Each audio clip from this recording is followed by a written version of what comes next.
What's up, everybody? Welcome to the Love Unscripted Podcast. I'm your host, Joe Wilson, and thank you guys for tuning in this week. I don't know about you guys, but I really enjoyed the last episode. Alison is hilarious, and we had a really good, deep conversation. I hope you guys were able to get some information from it. So this week, we're back at it again. We're here talking about love, relationships, and dating for millennials. This is a podcast that is by us, for us, and we're going to continue to figure out how we can navigate this ocean called love. So guess what, you guys? This week, I have our very first guest. This is going to be an unscripted conversation with a close friend of mine. I'm excited to have him on the show, and his name is Marcus D. Porter. Marcus, say hello to everybody. Man, what's good with everybody? We in here, man. So, Marcus, tell the listeners a little bit about yourself. My name is Marcus, for one. I'm from Alabama, born in Texas, graduated from Oakwood University with a BS in General Studies, concentration in elementary education. I am a photographer full-time, a videographer full-time. I'm a fashion and portrait photographer. I shoot weddings and small business promotional videos for the city. And have my own clothing line online. It's a Christian clothing line, an inspirational line called Hey Bro Apparel. I'm a low-key travel agent. I'm a husband. I have no kids. I got 2 puppies that drive me crazy. And, I'm just a fun guy that loves to laugh, that loves to go out and bowl, shoot pool, go to the gun range, play tennis. I love video games. I love watching TV shows, and I love to travel. That's just a little bit about me in a nutshell. Man, it sounds like you're a very active person and an entrepreneur. It's good to hear that millennials are doing things with their lives. So often millennials get caught in that, what is it called? I guess the valley of indecision, where they're not sure what they want to do. So they sit there forever and don't go anywhere. So it sounds like you're definitely on a good path. You're operating in your purpose, and it sounds like you're enjoying life. Yeah, I'm enjoying life, man. It took a while for me to get to this point because I was like that. I was all over the place. I wanted to be a cosmetologist. I wanted to be a barber. I wanted to work on cars. I wanted to be an optometrist. Like, I wanted to do a lot of stuff, man. And I kind of dabbled in a lot of stuff because I didn't know who I was or what I wanted to do. So it took a long time for me to find my passion, but it's crazy. When I found it, it was like it was there all along. I just didn't acknowledge it. You know what I'm saying? So, I mean, it feels good to be doing what you love full time. Absolutely. Absolutely. And if I'm not mistaken, I heard you say you are a husband. Yeah, husband, man. I've been, I met my wife at Oakwood University. We actually met, like, we've been good friends for a minute at Oakwood. But how we kind of got close was because I was dating someone else, right? Right. And when I was going through issues and problems with one relationship, she was always providing me advice on how to get through those problems. So it's kind of crazy how we wind up together, but we've been together about 12 years, and we've been married for about eight and a half years now, man. Man, and that is amazing because you normally don't hear millennials being together that long, let alone being married for that long. Nah, man, like it's a lot of people that we know that we went to school with, and it just seems like divorce is the new norm. Like you don't really see long, healthy relationships. You do in our older generation. You see that long lasting relationship, but like in our generation, man, it just seems like people are not making it past 2 or 3 years, man. So it's just a blessing, man, that we've been able to stay together and stay strong for eight and a half years. Right. So even though you were married, at one point you were on the dating scene. So I have this segment that I call Love It or Shove It. And I saw somebody post this. I'm not going to say who it was or where I saw it, but I want to run this by you. And I want you to tell me, do you love it? As in, this idea is something that other people should embrace or support, or should you shove it like, nah, they need to get rid of that, throw it all the way away? So here's the situation. So a guy is discussing going on a first date, and his rationale is that on the very first date, we should split the check.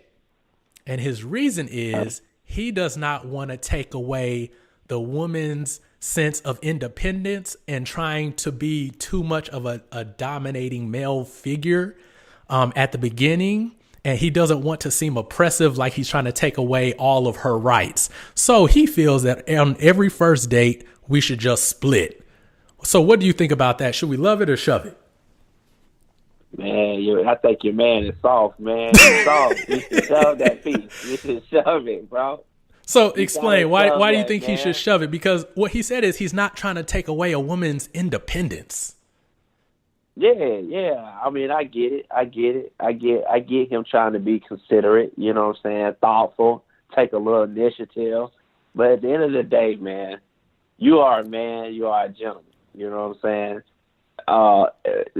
We're like, one thing about us, Joe, is that we're kind of a crossbreed from the old school to the new school. We're like in between. You see what I'm saying? So the old school part of me is just like, you know, as a man, you pay for the meal. You know what I'm saying? You pay for the check. You know what I'm saying? If you're going out on a date, it's always a custom that the man pays for the dinner. That's just how it rolls. The woman doesn't pay for anything. Just like the woman doesn't open the door for herself when she walks in, you be the gentleman. You open the door. You sit her down. She sits down at the table first, and you carry the check. You pay for the check. Now, if she objects and she's strongly like trying to force it, like she just I gotta pay for it, then you allow her to pay for it, you know, in that situation. But when you go into it, you gotta be the man just to take care of the check. You can't go in.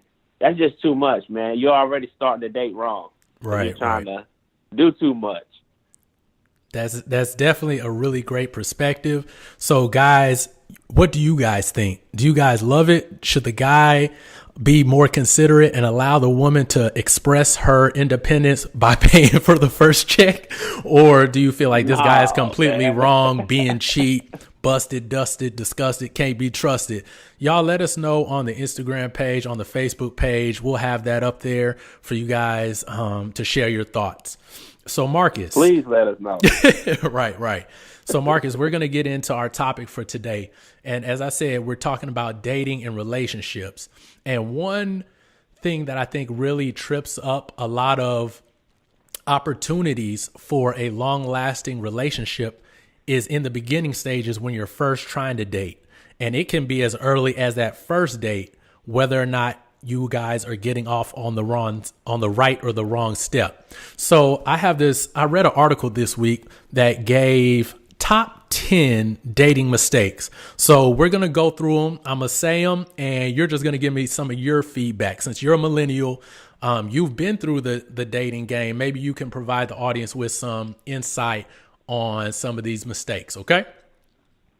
Gotcha. All right. So like I said, we got 10. So the first mistake is playing games. And this is usually a strategy employed for two reasons.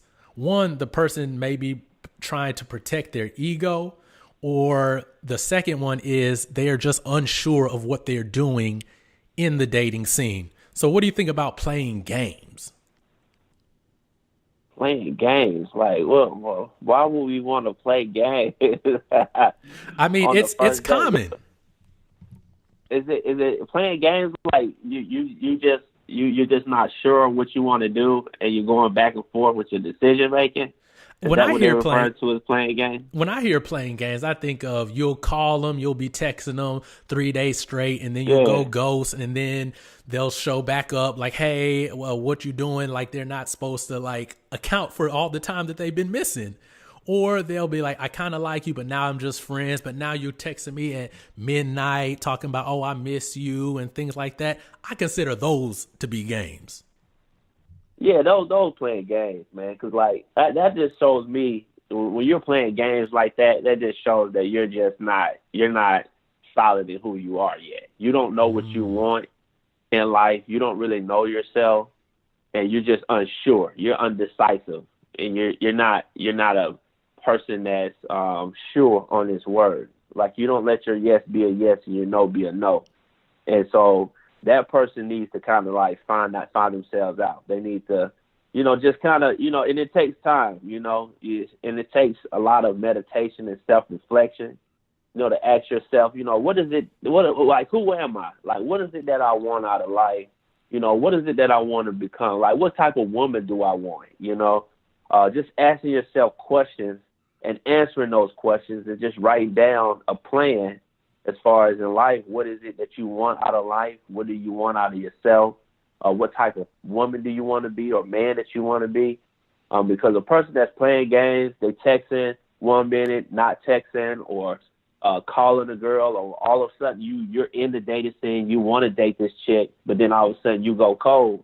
Sound like you kind of want to have your cake and eat it too, if you want to be real. Right, like right. You want to dibble and dabble with this fine chick or with this handsome man, but yet you like the freedom of being out there exploring everything and having fun too. So I just think they just got to figure out like what it is that you really want, and don't go into the dating scene if you're gonna play games. Like, play games just out there, man. Don't go into the dating scene playing games, because we ain't got time to waste. Right, right. And one thing I've always wondered, where do people learn to play these games? Are they intentional, or are they like defense mechanisms to protect themselves from possibly being hurt? I think it's a little bit of both. But I think it's mostly. I know in my personal experience, I play games. I played games because I was hurt, and it was more so a defense mechanism for me. And I had guys to kind of show. See, I wasn't always that player. I wasn't always that game type of playing type dude. But when I got my heart broke, and when somebody kind of took advantage of me, that's when I was labeled as the good guy. I always did the nice thing. I always respected women. But when I got hurt, I had guys to kind of pick me up and tell me, don't you ever let no girl hurt you like this. Don't you ever let no girl bring you down. And I got to see kind of how they interacted with women, and I kind of learned from them on how to play games, because I was not going to allow another woman to hurt me like this woman hurt me. So that's how I was playing games. Man, that's very insightful. Like I said, I had to, even when I met my wife, I was still playing games. And I got checked. You see what I'm saying? I got checked real quick, because I got hurt before from another woman. I got taught by some boys to kind of guard yourself. And then when I finally met the woman of my dreams, I still carried them bad habits into that relationship by playing games, and I got checked. You know what I'm saying? And I got checked to the point where I thought I was gonna lose this woman. You know what I'm saying? But by the grace of God, bro, she accepted me back. She forgave me. But at that moment, I was like, okay, I got to get back to me, because this is not me. I got to get back to the nice guy, the sweet guy that I am. And so, like, until you find out who you are and you ask yourself the questions, and I would hate that you would have to go through a situation like mine, to where you get caught cheating, or you get caught doing something you're not supposed to be doing, and the girl that you love says, we're done. I hate for her to get to that situation. So that's why I was saying, just kind of check it before you start entering the dating thing, because you don't want to hurt nobody's feelings. Right. Let's leave the games for Hasbro and Xbox. All right. So number 2, talking you to. You can add me on Xbox. You can add me on Xbox too. Investment Eagle 60. All right. Number 2, talking too much about your ex. What do you think about that? Man, dog, like, come on, man. Like, you're sitting there talking about your ex the whole time. Like that just let us know you're not over you're not over your ex, man. You must really love your ex, man. And then what happens is when you keep talking about your ex, you start comparing it. Right. You may not think you comparing this new chick to your ex, but you're talking about, man, she always used to cook for me. She always used to iron my clothes.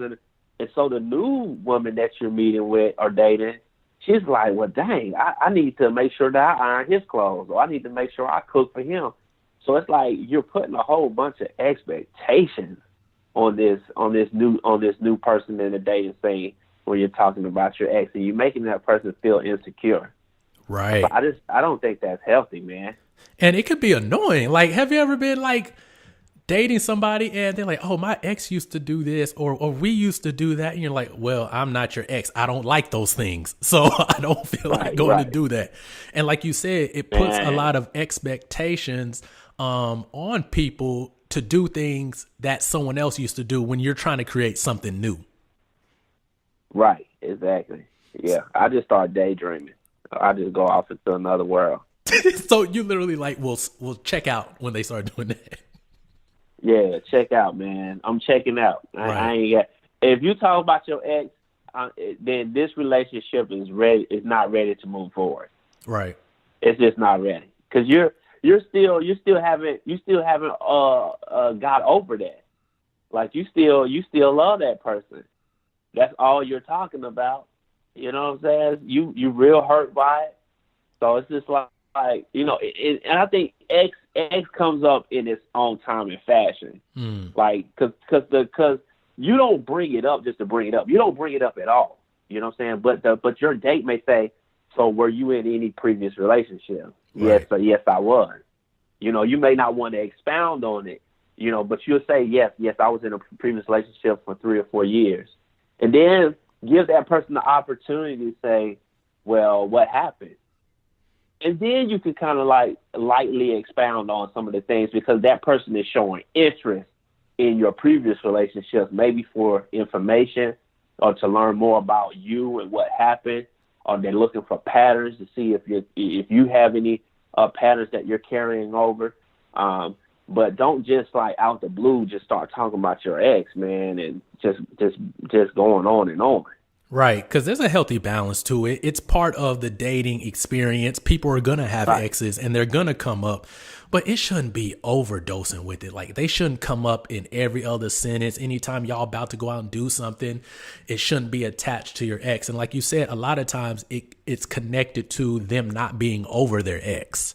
And that in itself can cause problems in your relationship because like you said, when you start comparing people, you don't give people a true chance to show who they are because in the back of your mind, you're like, well, I like this, but they don't do that. So it can be a dangerous slope. Right. And like they said, that's why this is one of the top mistakes people make while dating. So number 3, fantasizing about the future. So this is the one where people off rip start planning out their whole life with somebody. Y'all may have been dating only a couple weeks, couple months, but all of a sudden y'all pick out the house, the car, what your kids' names are going to be. How do you feel about the people who fantasize about the future? Man, you got the baby, like that's interesting. You got the baby names. Like, you got the name of the babies that you're going to have. You got their first, middle name, and last name. Like right. You got it all mapped out, man. And I'm really for like, seeing into the future, kind of, daydreaming and just thinking about goals and stuff you want in life. I think it's real healthy for us to do that. When it comes to the dating scene, I just think, you got to slow down a little bit. It's a little different, and I've done that, man. I've done that with some of my previous relationships.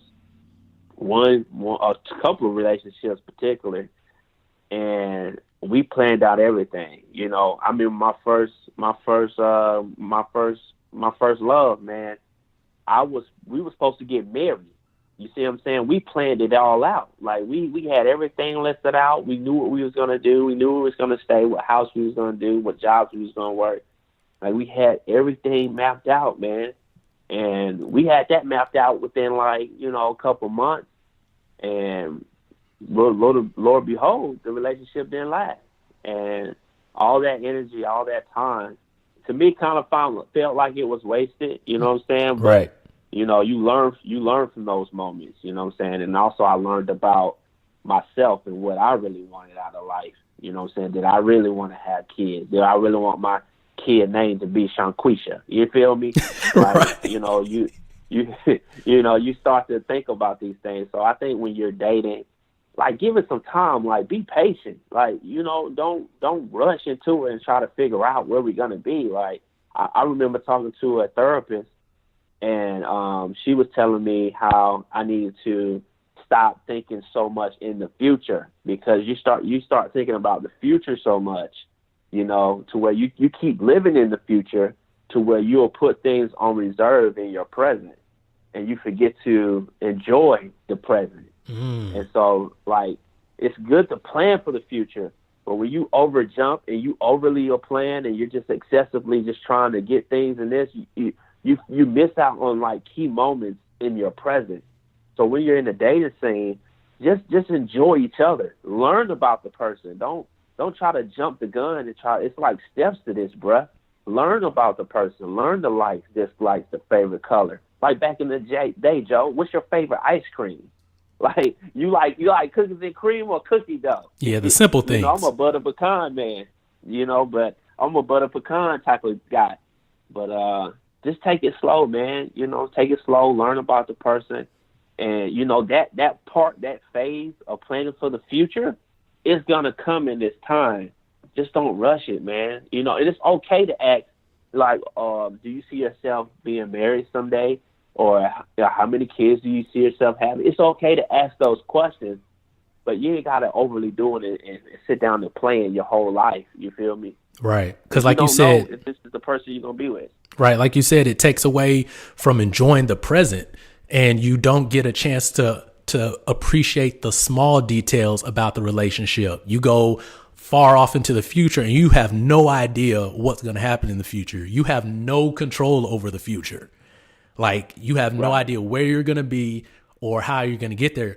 But what you do have is the present, the moment that y'all are eating the ice cream, seeing what kind of toppings do they like on their ice cream. That kind of stuff is what you'll look back on when you get there and really appreciate.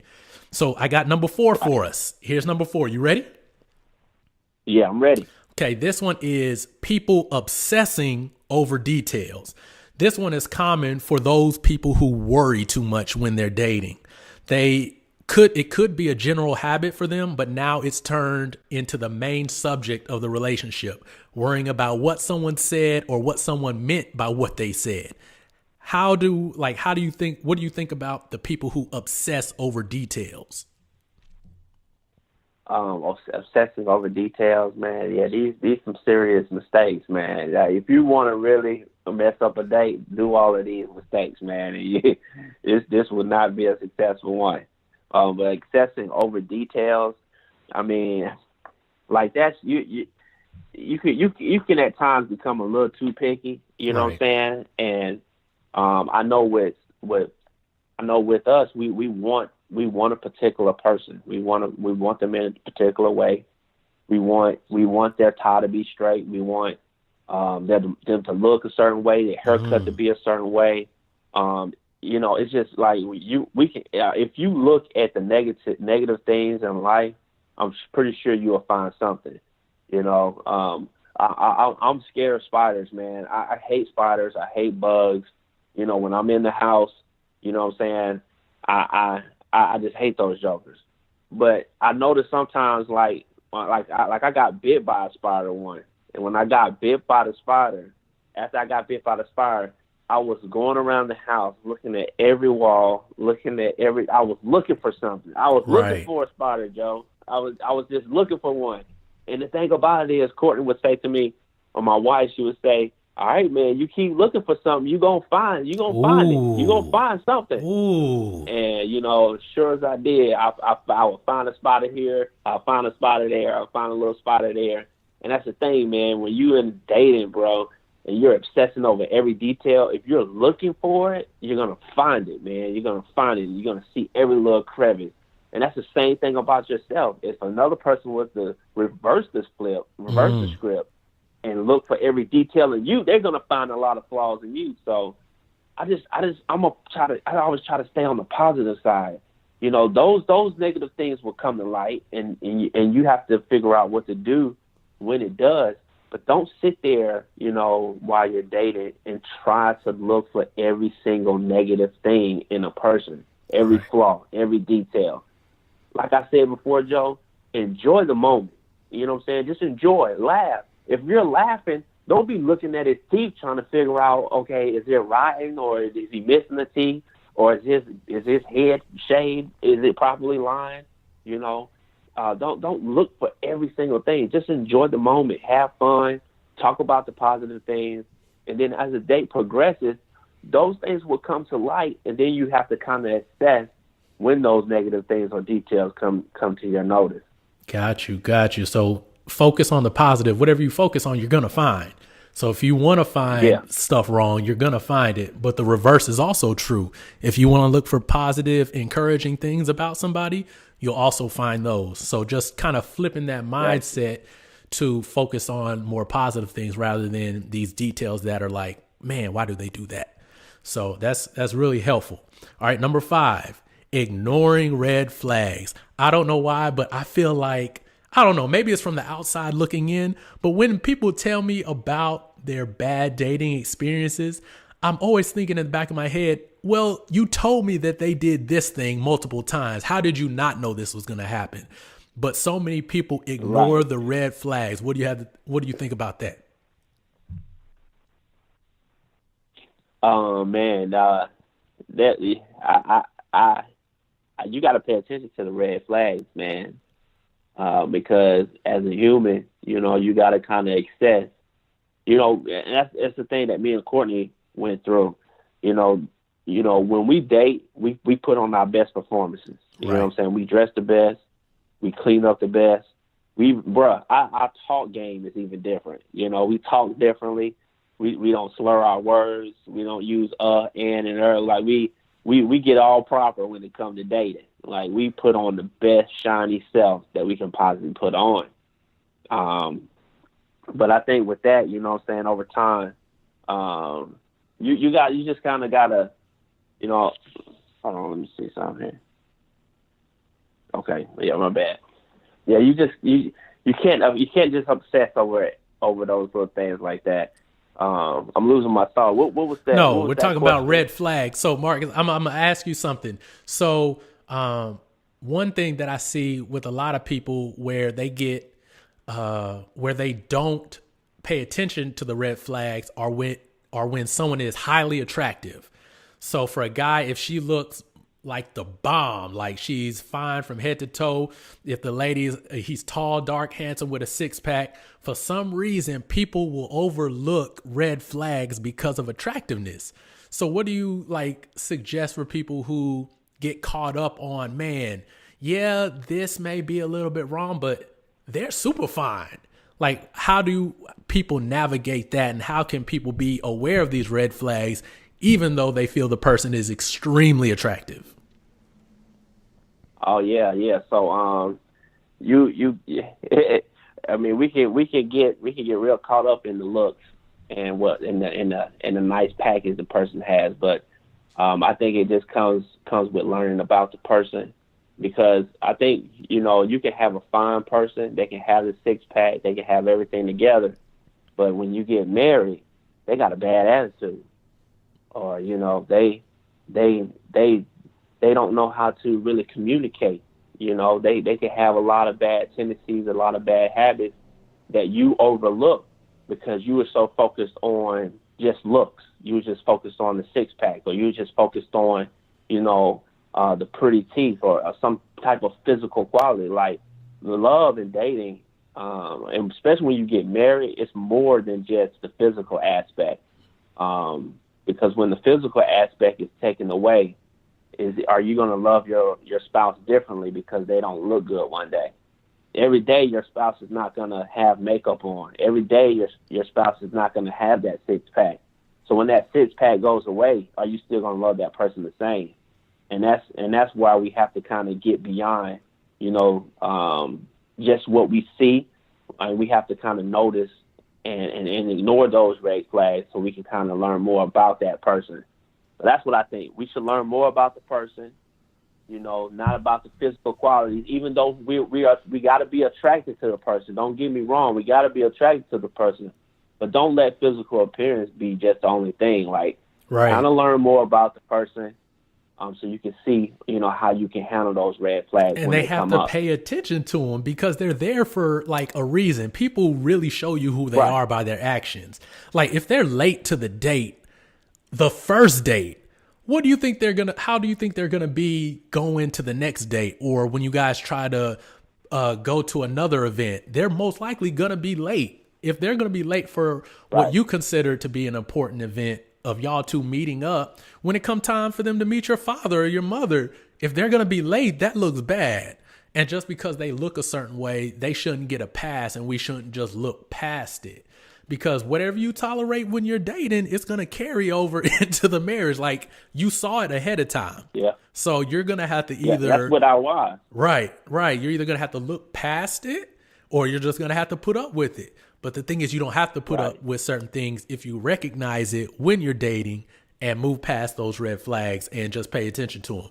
All right. So we got 5 more. And these are the 10 mistakes that people make while dating. Here's another one. And I hated this one.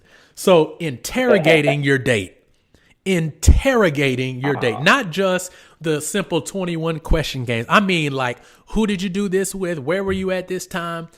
Interrogating like they're on trial. Like, how do you feel about people interrogating the person they're on a date with? Man, you an FBI agent, man.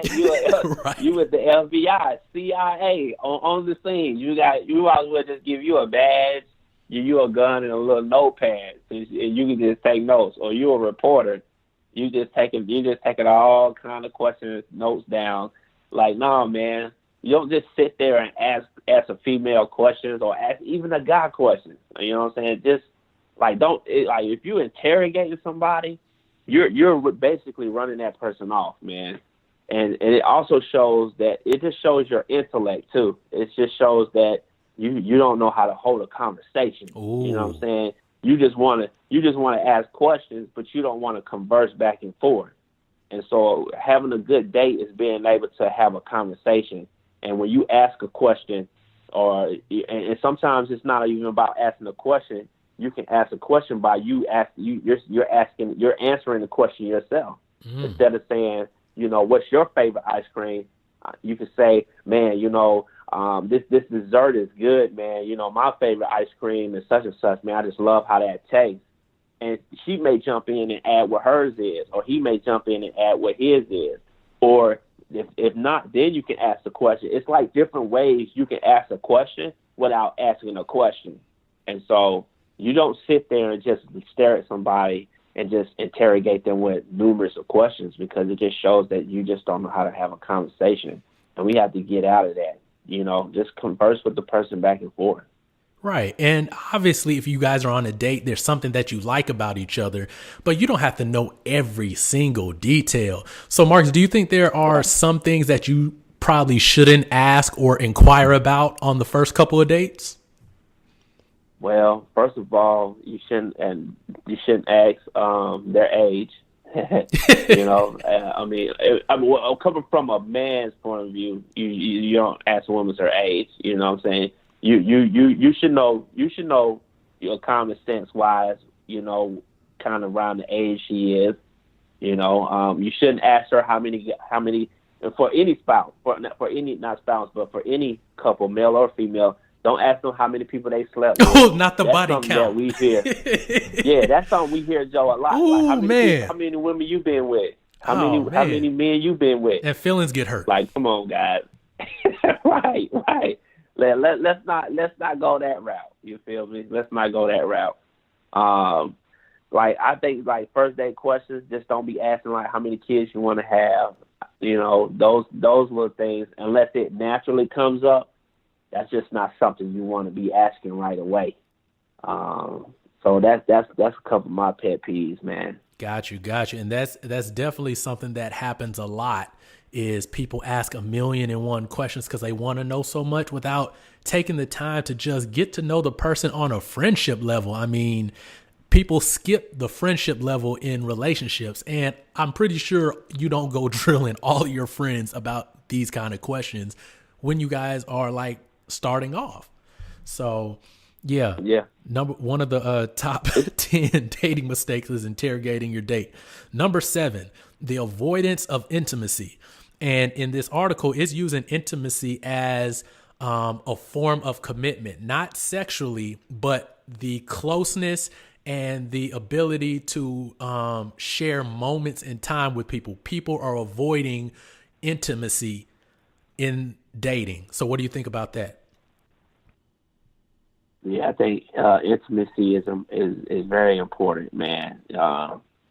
When it comes to like, care, trust, just being in a deep, intimate relationship, being there for that person, in all, whether it's through that person needs to feel safe, you're there.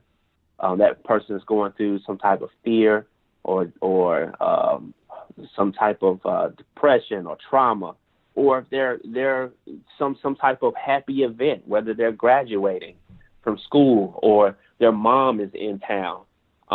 You just want to be there close and support people through those intimate times, because those are the times that if you really want to win someone over, be intimate with someone. Be there for them when it matters the most, and when you think it matters the least, or the tragedy may be harsh, you're still there. Through funerals, you're still there. Through graduations, you're still there. So I think intimacy is very important, and I think that scores a lot of brownie points. And, a lot of us tend to, I think in our day and age, we don't put an importance on that. We kind of get too busy and caught up in our own thing to where we forget how important intimacy can be. So I think that's real good to do that. And it was saying in the article that intimacy requires commitment. I'm going to say that again because a lot of people miss this. Intimacy requires commitment. And statistics are showing that so many millennials are afraid of commitment, but we want intimacy, but you can't have one without the other. So a lot of people are getting in trouble by going the route of having what I consider to be fake intimacy by just getting the physical fulfillment from sex and not really going there emotionally on a consistent basis and being willing to commit to somebody through their hurt. Like you were saying with funerals, we're going through all kind of stuff in life, but you can't do that without being committed and having someone that you can like be vulnerable with. So they're saying that a lot of people are avoiding intimacy because of the level of commitment that it requires. So that's crazy to me that we innately want intimacy, but it's going to require something of us that a lot of people aren't willing to give, and that's commitment. Yeah, commitment. And that commitment and intimacy, it builds trust. Over time, it builds trust with that person, man. And that person can trust that you're going to be there for them. You know what I'm saying? That you're going to have their back, or that when things matter the most, look who's there. Look who's there. And that's how it was for my wife. I was there for my wife. When my wife, when she graduated, I was there at her graduation dinner. I was there at the first graduation dinner. And I was there with her family, her mom, her dad, all her family members. That was a very important moment for her, which I didn't really know, but she wanted me to be there. And I was just a friend at that time. We was not even dating, Joe. I had just got out of a relationship like three months prior, and she wanted me to come to her graduation dinner. And when I got there, I guess that moment was just so important to everyone that people thought that I was there because I was her boyfriend, which I wasn't. I was just there supporting her. But the dynamics of me being there, supporting her and meeting her family, meeting her mom, little did I know that this would be the family that I would be with forever.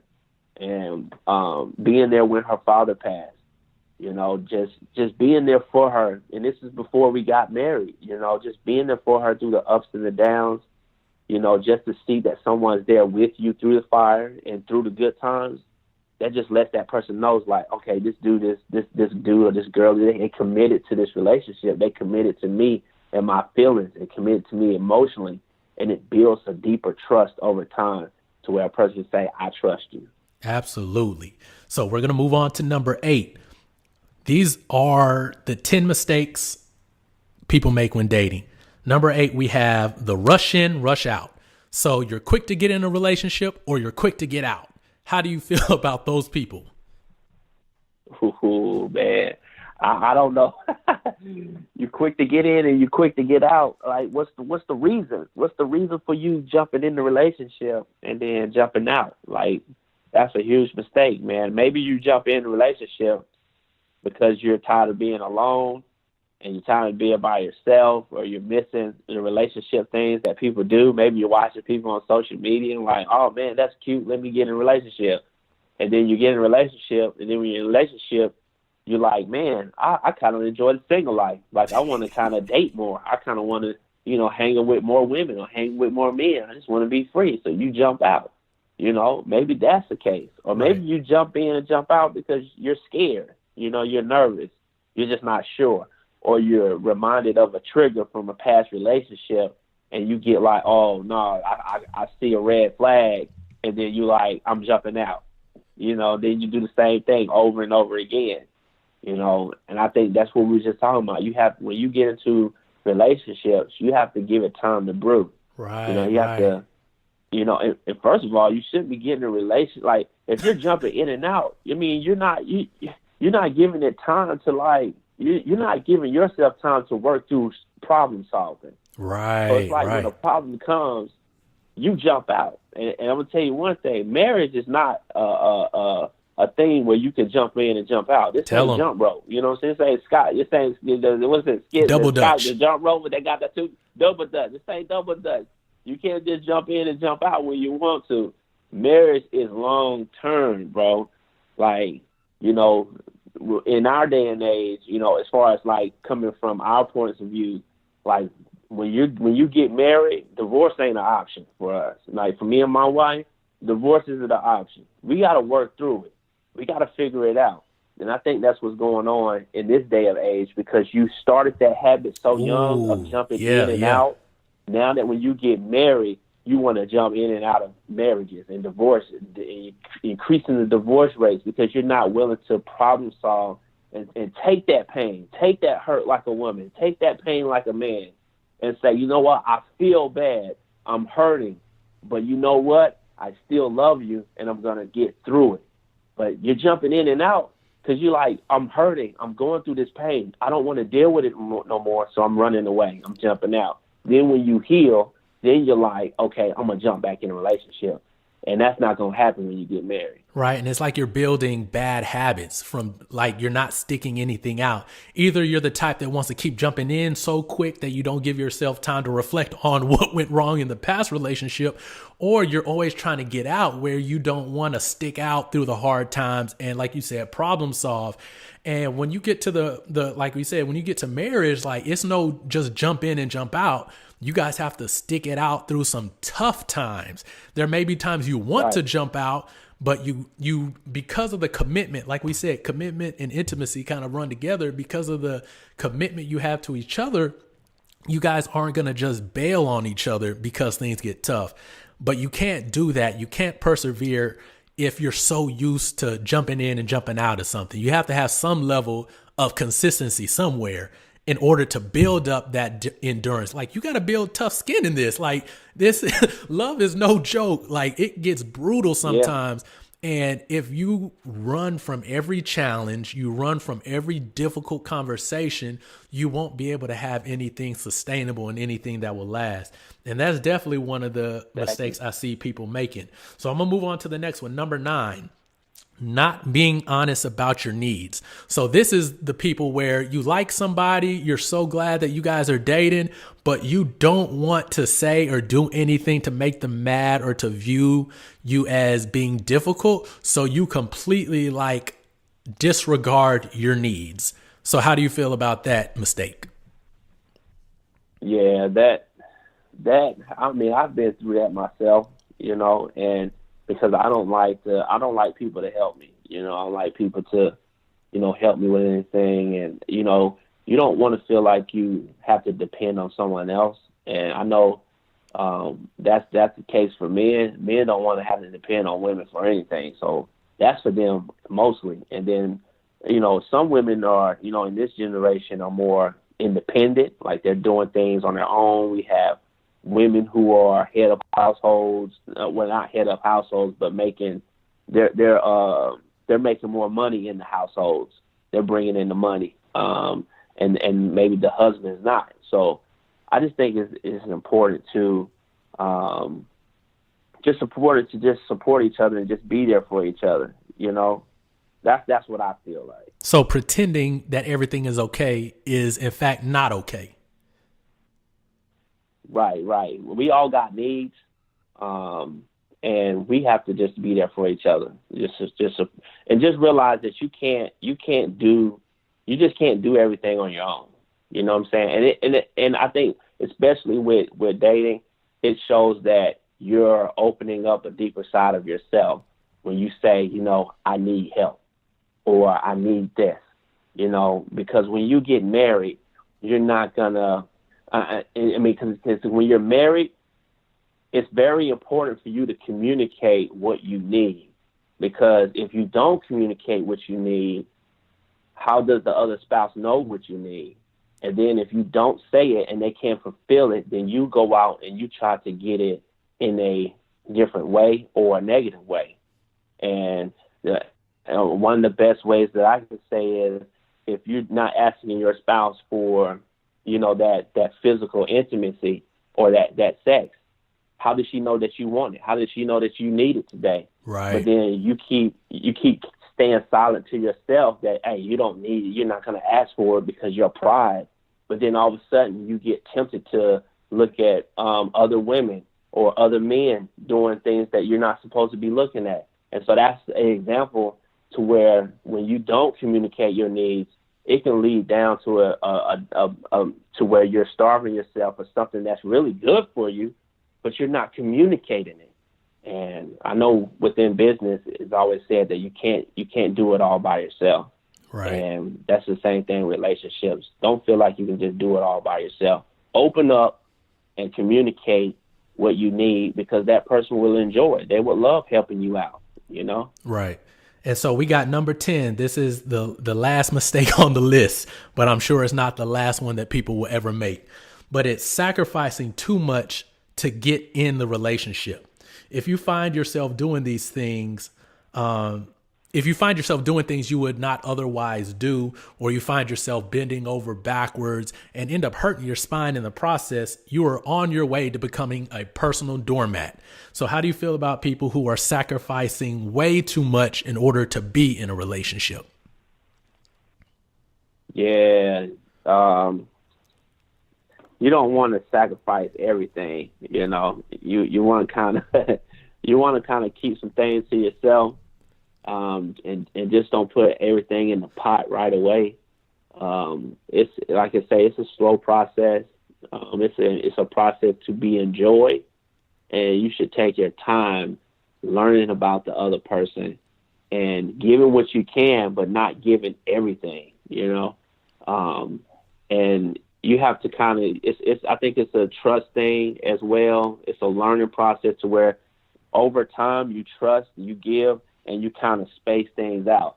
Like for Christmas, we don't just give every single gift that we want ever in life, and we don't do that for our birthdays. When Christmas and birthday come around, what do we get? We get like one or two presents. We don't get that many presents. You don't get a house. You don't get that car that you wanted, that jet ski or that makeup kit.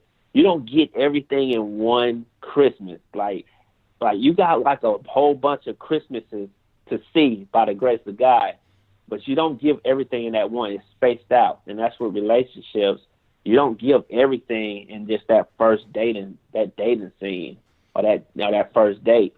You space that thing out over the long term of that relationship, because it makes it more fun. It makes it more interesting. And people change. People adapt. People grow. And it's good for you to learn about people and the changes that they make. And you don't want to give all your goodies away, because if you give all your goodies away, you may not have none left. Right. You got to give people something to look forward to. You can't just put it all out there all at once, because then there's nothing else for anyone to aspire to or try to learn about you. And like I said, you automatically start becoming someone's doormat, because when they know that you'll do any and everything for them in order to stay in the relationship, people will become manipulative, and they will take advantage of your kindness, the fact that you're willing to give of yourself. And no one needs to be a doormat, especially not for a relationship. I don't think any relationship is worth being a doormat for, like having someone walk over you, take of all your time and energy, and not try to reciprocate that in some way. But Marcus, we've talked about 10 mistakes, and we're going to move into our segment called Flip the Script. And Flip the Script is a segment where we provide the audience with a practical tool to be able to reverse this process, or reverse this mistake in this case. So Marcus, what is one thing that you can give the audience to help them avoid various dating mistakes? I just feel like one tool that I use to this day is just learn how to be a friend. Just being a good friend to someone can go a long way. And I think that I honestly think, that is the base of friendship and of marriage and of relationship, is just being a good friend. And you guys know the qualities of a friend: being loyal, being trustworthy, being there. And it's like the things that we discussed today: being intimate, being there for the time of trouble, and ending high moments, being a good communicator. Just friendship. Friendship is a great tool that has kept our marriage together, because even though we fuss and we fight, and we argue, we disagree, at the end of the day, we know how to be friends. And we're friends that respect each other. We respect each other's boundaries. And I always put this on top of it, is love. Always be loving, always be kind, and just do everything out of love, man. Treat others the way you want to be treated. And I provided two. I know you said one, but friendship and love, I provided those because that's what's helped me keep my marriage together and us to stay together for so long, because we get that question asked a lot. So those two things are very important. Absolutely. We appreciate that, Marcus. Thank you for being on the show. This was a good conversation. It's unscripted. Yeah, appreciate it. Please let the audience know where they can find you at, what's your Twitter handle, your Instagram, your website. Let everybody know where they can find you. Well, my business page on Instagram is Creative Marks Media. That's KREATIVEMARCS Media, MEDIA. You can find me on Instagram at Creative Marks Media. That's my business page. Or you can follow me at my personal page on Instagram, which is at Marcus D. Porter. That's at Marcus D. Porter. And pretty much you can find me on the same way on Facebook, Marcus D. Porter, Facebook, Creative Marks Media, and then all my websites is linked from my social media. All right. We appreciate you showing up and giving everybody this unscripted conversation. Everybody, please, we thank you for listening. Head over to iTunes and Google Play. Please rate, comment, and subscribe to the Love Unscripted Podcast. And we will see you guys next week. Take care, guys.